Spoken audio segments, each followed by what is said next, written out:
Should Sol Ring be banned? Well, yes, it's extremely powerful, and it's just way too much for the cost. It can't be banned, of course, because then every single precon Wizards has ever made would be illegal because this is in there.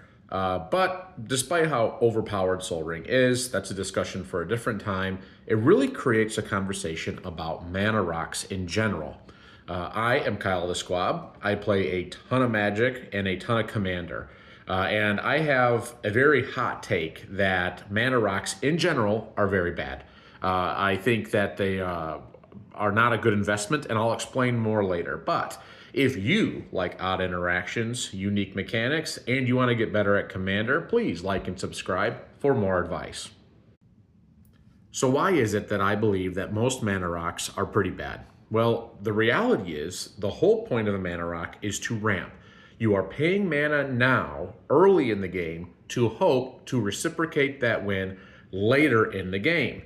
The idea is you pay a certain amount of mana now and give up an earlier turn so that a later turn you have more mana to cast bigger spells. But the reality of this is it's extremely situational. Imagine late in the game you pull a mana rock. The mana rock costs 3 colorless mana. Is it even worth casting at that point? I play a lot of games where I'll see people casting mana dorks on turn 8, 9, 10. Are you even getting any value for that?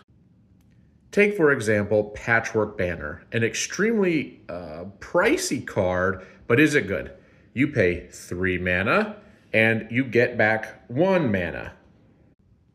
Now, I'm of course aware that it also gives a creature type +1/+1.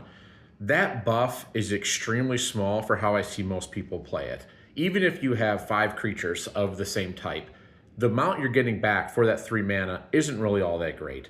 You're paying 3 and you're getting 1, 1, 1. Unless, of course, you have untap effects, but let's not get crazy here. The reality is, most of the time, it's not worth the 3 mana.